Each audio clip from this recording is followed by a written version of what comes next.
Assalamualaikum Bu Endah. Terima kasih ya sudah meluangkan waktunya malam ini untuk saya. Gini loh Bu, ada yang ingin saya bicarakan sama Ibu. Waalaikumsalam, Bu. Iya, oke, Bu. Karena udah malam nih, Bu, kenapa ngobrolnya malam-malam? Oke, kalau udah malam obrolannya sebentar aja ya, Bu ya. Gak usah lama-lama. Jadi, apa nih yang Ibu ingin bicarakan malam ini?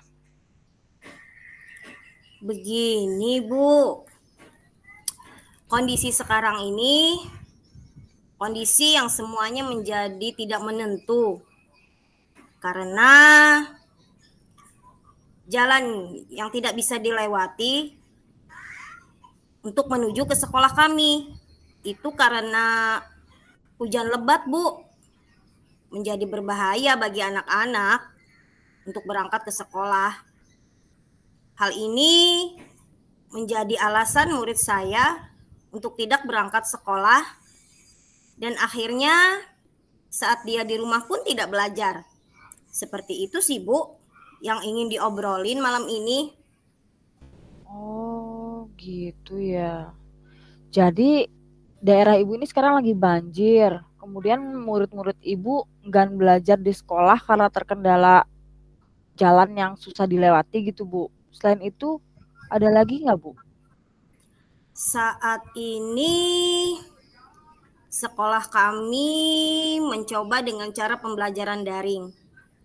Tapi itu kurang efektif sih Bu. Ada murid yang terkendala HP, sinyal dan kuota.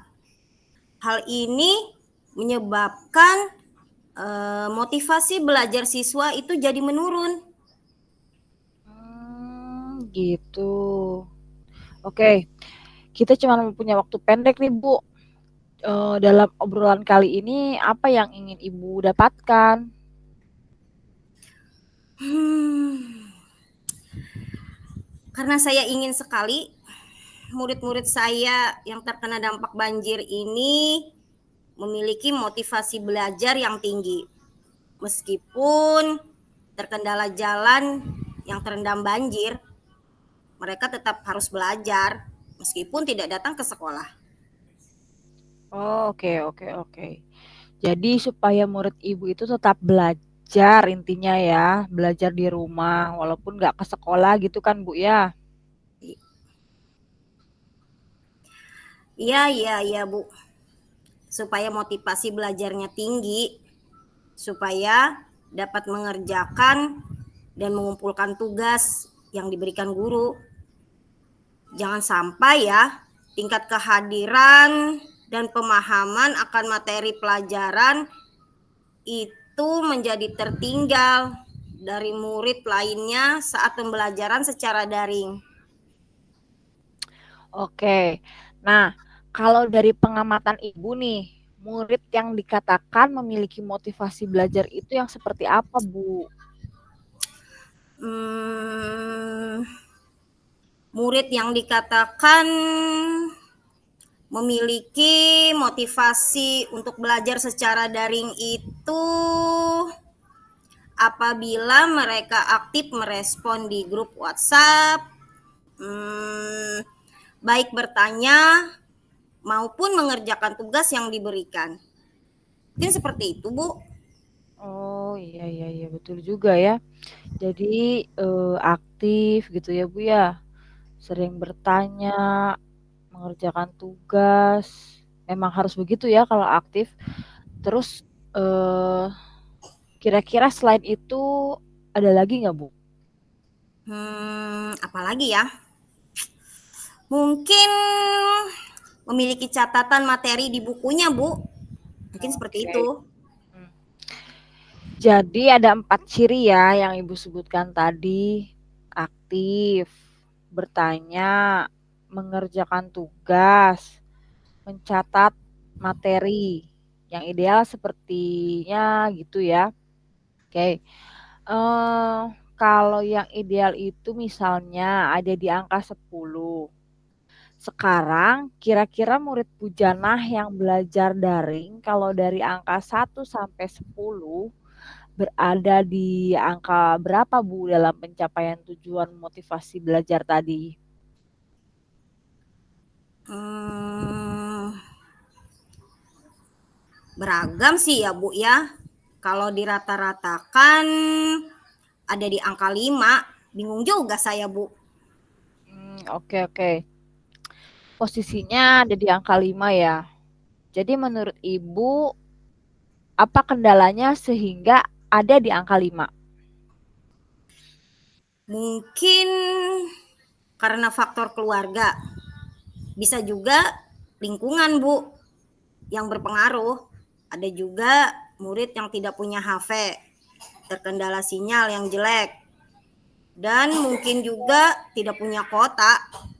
Wah, Mungkin begitu Bu. banyak juga ya tantangannya lumayan nih Bu ya.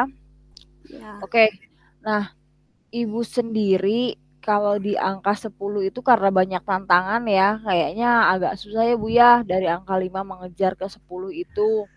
Iya. Nah, kalau Bu Jana ingin lihat murid-muridnya berada di level berapa untuk motivasi belajar tadi? Melihat dari kondisi yang ada di sekitar Ibu sekarang. Dengan kondisi seperti ini di angka 7 sudah baik sepertinya Bu. Ya, iya, iya. Apa yang bisa Ibu lakukan untuk mencapai angka 7 itu? Nah, itu sebenarnya Bu yang saya pikirkan dari tadi. Oke, kalau dari pengamatan Ibu, rencananya murid-murid Ibu ini ingin diperlakukan seperti apa saat belajar daring nanti, supaya mereka itu termotivasi untuk belajar secara aktif, mencatat dan mengerjakan tugas. Sebenarnya mungkin ada guru yang mendampingi saat mereka belajar daring. Bentuknya itu bisa beragam sih Bu ya.